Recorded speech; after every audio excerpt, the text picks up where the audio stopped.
point first, and then I'll deliver the story properly down finger. Your title is allowed only if both characters are clearly adults. So in the story below, I will explicitly state their ages, for example, he is 25, she is 40. No minors. No ambiguity. This keeps your channel safe and monetizable on YouTube. Now, let's do this the right viral storytelling way. Fire. They told him she was too old to love him. They told her he was too young to understand her scars. But one quiet moment, one unexpected kiss, shattered every rule they thought they knew.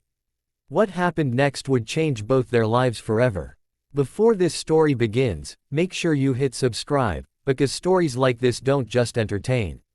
They stay with you long after the screen goes dark.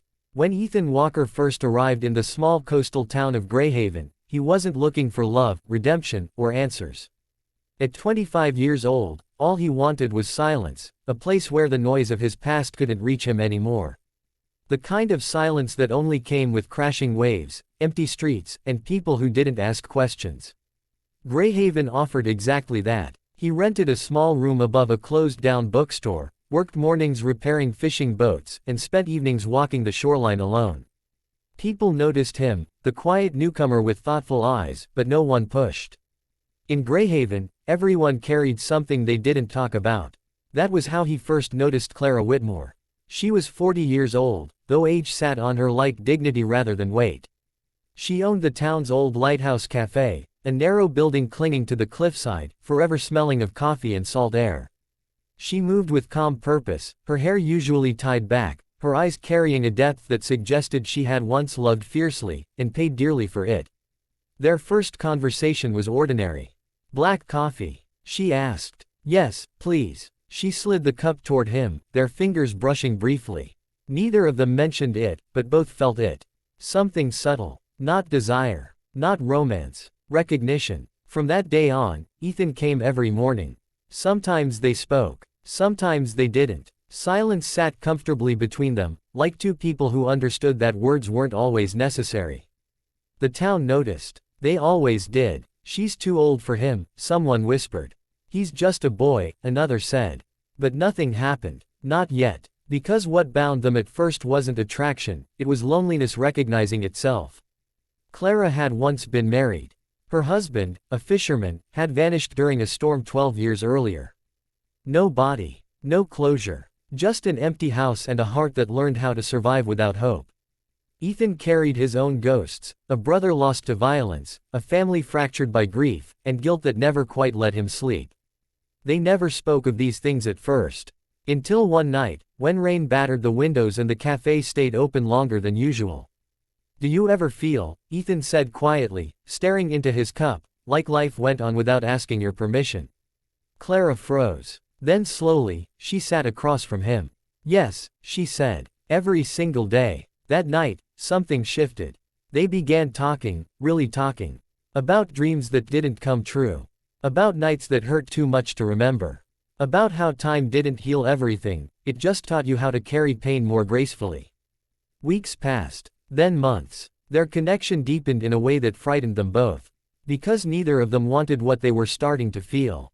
Clara especially. She saw how people looked at them.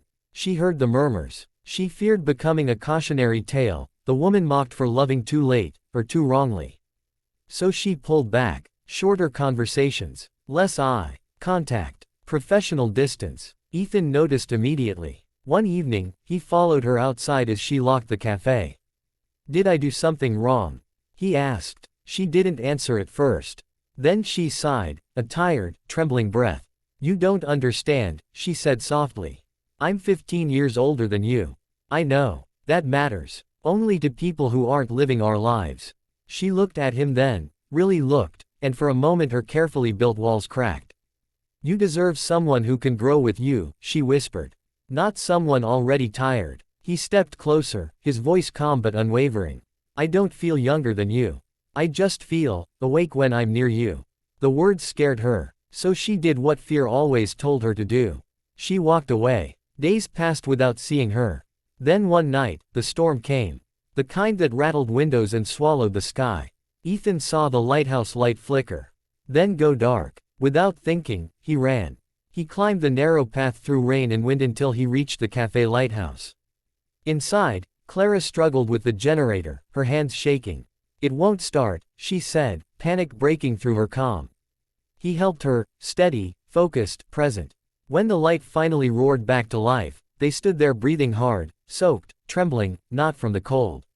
From everything unsaid. She laughed weakly. "You didn't have to come." "Yes," he said quietly. "I did." Silence wrapped around them. Then, without planning it, without intention, she reached out and touched his face, just briefly, as if confirming he was real. "I'm scared," she admitted. "So am I." And in that fragile moment, born not of passion but truth, she kissed him. It was soft, hesitant, lasting only a second. But when she pulled away, everything had changed. Because some kisses don't ignite fire. They rewrite futures. Clara stepped back immediately, horror flashing in her eyes. "I shouldn't have done that." But Ethan didn't move. "I don't regret it." She turned away, tears mixing with rain. "That kiss," she whispered, "just made everything harder." "No," he replied gently. "It made everything honest." Neither of them knew it yet, but that kiss would force them to confront the town, their pasts, and the one truth neither could escape. Love doesn't ask permission from time. And it never arrives when it's convenient.